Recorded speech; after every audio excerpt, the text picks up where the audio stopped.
Good morning all of you. सुप्रभात प्यारे बच्चों। आज हम लोग पेज नंबर 26 से शुरू करेंगे। ठीक है, सबसे पहले तो सारे बच्चे एक एक करके अपना अपना ऑनलाइन अटेंडेंस बना लीजिए। कल कुछ फीचर्स ऑफ डेमोक्रेसी हम लोगों ने शुरू किया था पेज नंबर 26 में, और कुछ पॉइंट्स भी पढ़े थे हम लोगों ने। कुछ और पॉइंट्स बाकी रह गए थे, आइए इस पर चर्चा किया जाए। The third point, Who are the people who can elect the rulers or get elected as rulers? यानी कि ऐसे कौन लोग होते हैं जो अपना लीडर खुद चुनते हैं, अपना रूलर खुद चुनते हैं, और गेट इलेक्टेड एज रूलर्स, या वैसे कौन लोग होते हैं जिसे रूलर चुना जाता है। Should this include every citizen on an equal basis? क्या ऐसे लोगों में हर एक नागरिकों को यह आज़ादी मिलनी चाहिए, वोट देने की आज़ादी मिलनी चाहिए? Can our democracy deny some citizens this right? क्या डेमोक्रेसी कुछ नागरिकों को इस अधिकार से अलग कर सकती है, डिनाई कर सकती है? Next, finally, what kind of a form of government is democracy? अगर देखा जाए फाइनली तो सरकार तो आखिर डेमोक्रेसी सरकार की कौन सी शासन प्रणाली है? Can elected rulers do whatever they want in a democracy? क्या डेमोक्रेसी में जो इलेक्टेड रूलर्स होते हैं वो अपनी मर्जी का काम कर सकते हैं, जो मन करेगा वो कर सकते हैं? और must democratic government function with some limits? या डेमोक्रेटिक गवर्नमेंट के कुछ शक्तियाँ निर्धारित की गई हैं? Is it necessary for a democracy to respect some rights of the citizens? क्या डेमोक्रेसी के लिए यह ज़रूरी है कि वो नागरिकों के हर एक अधिकार का सम्मान करे? Let us consider each of these questions with the help of some examples. आइए इन सारे क्वेश्चंस को कुछ एग्जाम्पल्स के तौर पे इसे देखें।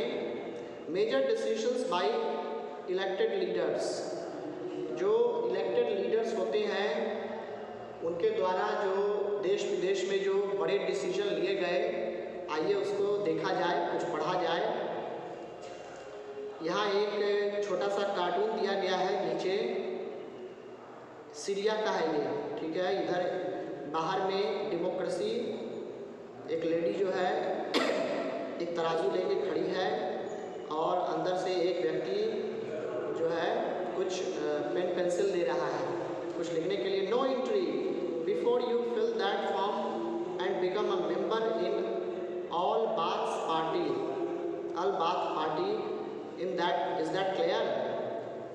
सीरिया में जो बाथ पार्टी थी, वहाँ पर जो हुकूमत चलाती थी, उसने डेमोक्रेसी को आने से मना कर दिया, और उसने कहा कि जब तक आप यह फॉर्म जो कि बाथ पार्टी का फॉर्म है, जब तक आप इसे नहीं भरेंगे, इसे आपको अंदर आने नहीं दिया जाएगा। Means they are actually neglecting democracy in their country,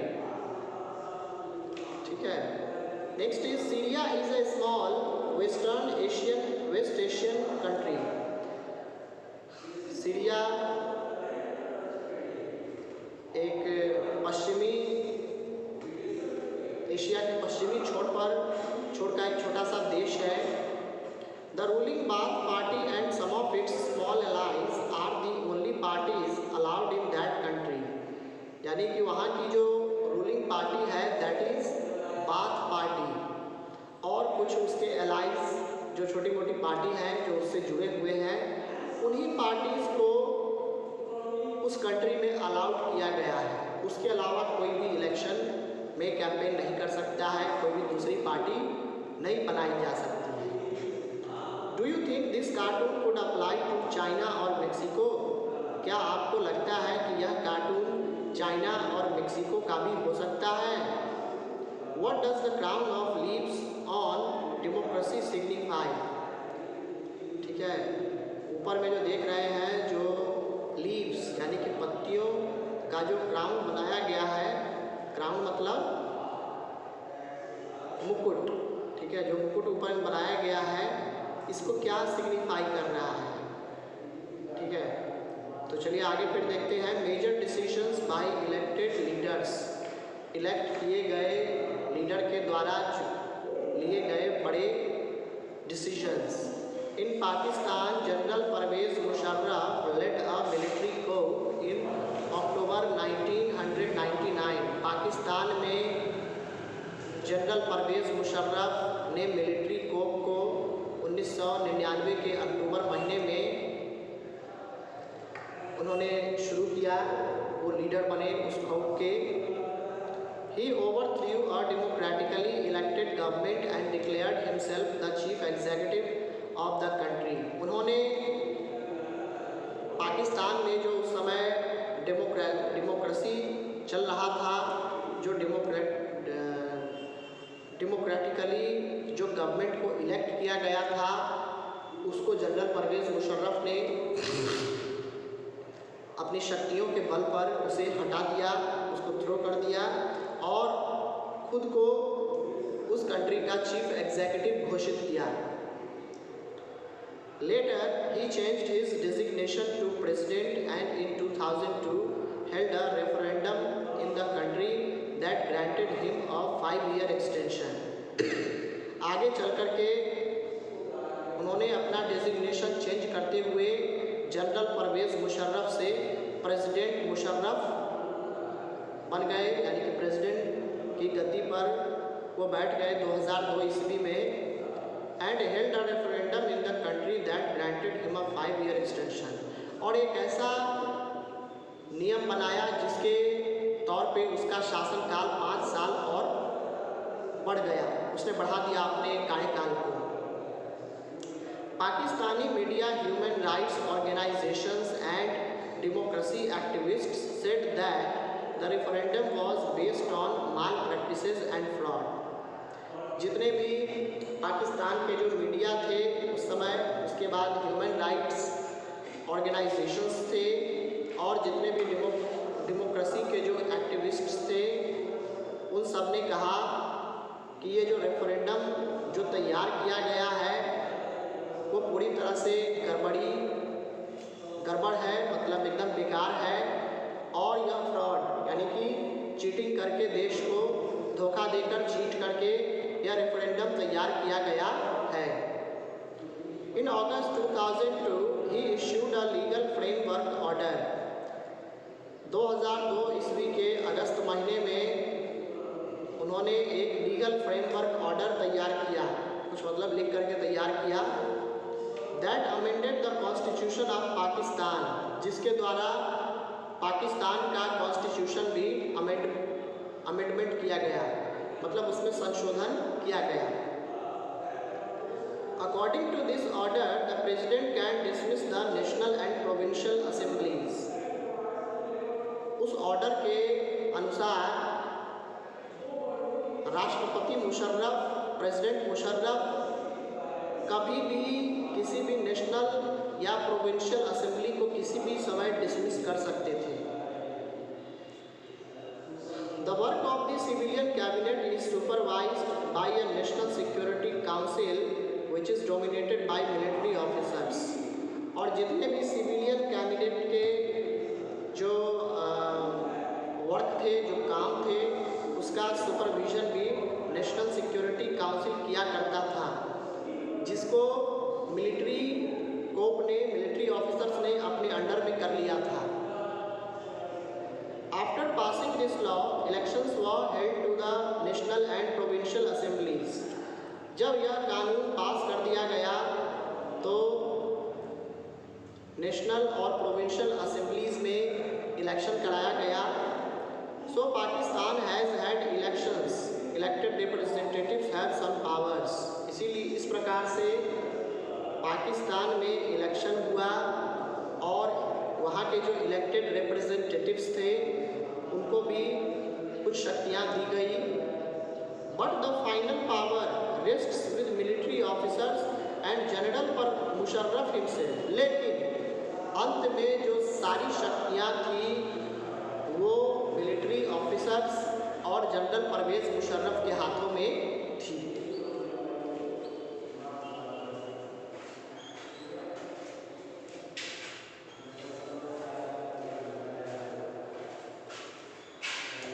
उसके बाद है ये कार्टून है। This cartoon was drawn in the context of Latin America. यह जो आप कार्टून देख रहे हैं यह लैटिन अमेरिका से लिया गया है। Do you think it applies to the Pakistani situation as well. क्या आपको लगता है कि यही चीज़ जो है पाकिस्तानियों के साथ हुई? Yes it does. Think of other countries where this could apply.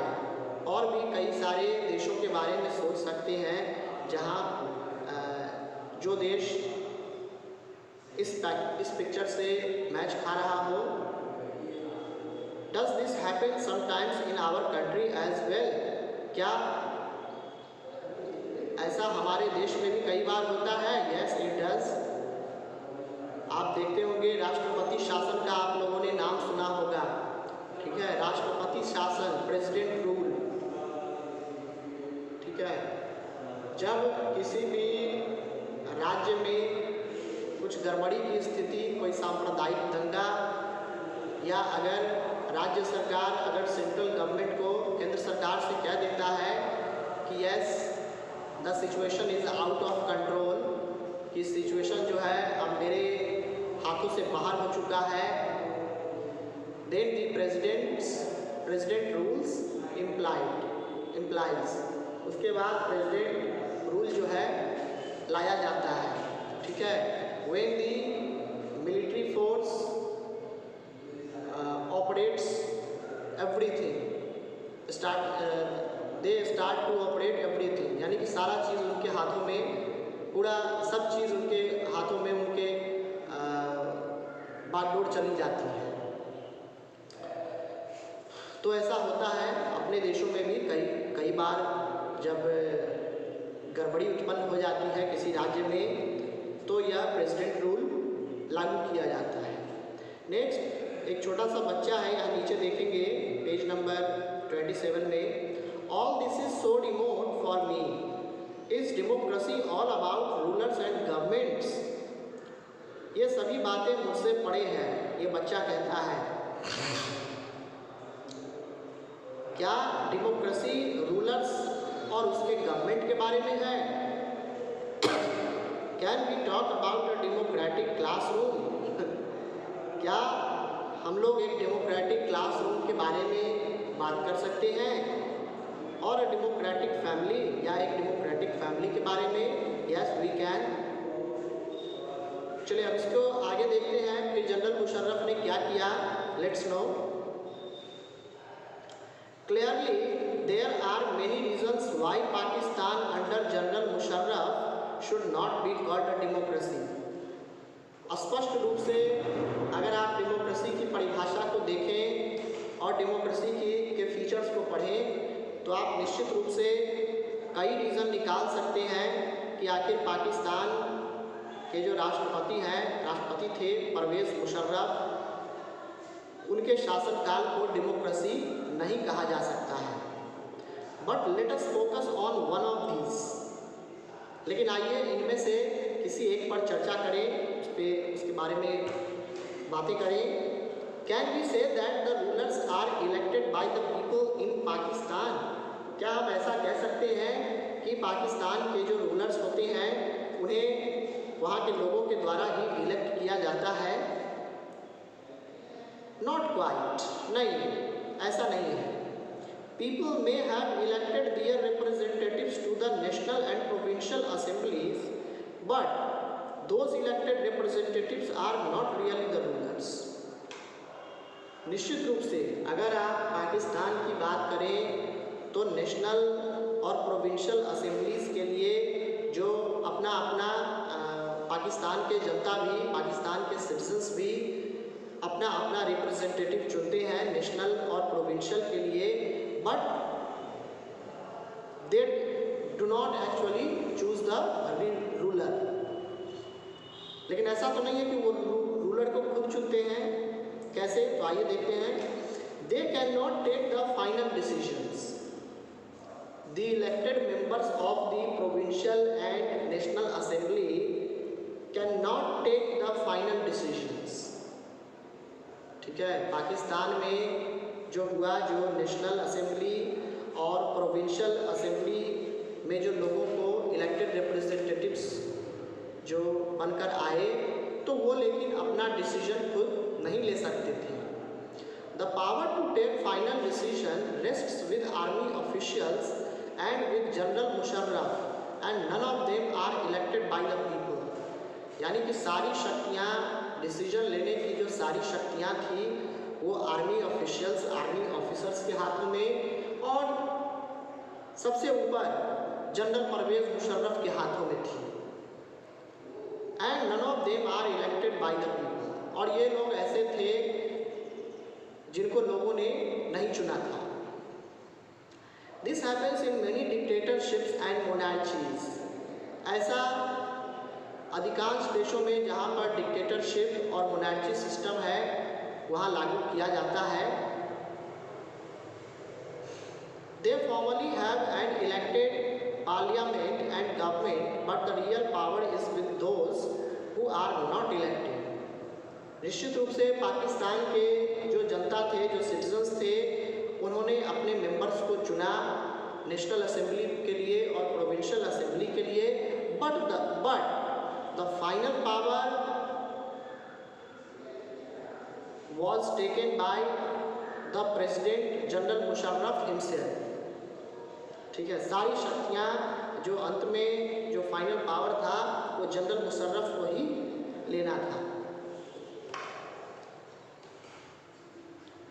In the previous chapter we read about the role of the USSR in communist Poland and that of the US in contemporary Iraq।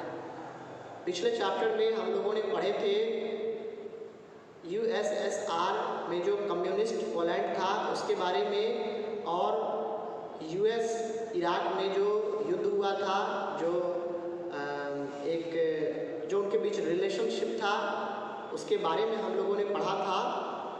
Here the real power was with some external parts and not with locally elected representatives।